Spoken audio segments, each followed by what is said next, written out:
تین ایسے آدمی ہیں جن سے اللہ تبارک و تعالیٰ کلام نہیں فرمائے گا۔ روایت ہے عن ابی ہریرہ رضی اللہ عنہ قال قال رسول اللہ صلی اللہ تعالی علیہ وسلم ثلاثة لا يكلمهم الله ولا ينظر إليهم ولا يزكيهم ولهم عذاب أليم رجل على فضل ماء بطريق يمنع منه ابن السبيل ورجل بايع رجلا لا يبايعه إلا للدنيا فإن أعطاه ما يريد وفى له وإلا لم يفي له ورجل ساوم رجلا بسلعة بعد العصر فحلف بالله لقد أعطى بها كذا وكذا فأخذها۔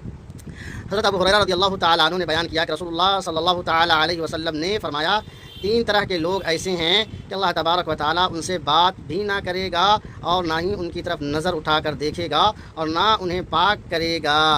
بلکہ انہیں سخت ترین عذاب دیا جائے گا۔ ایک وہ شخص ہو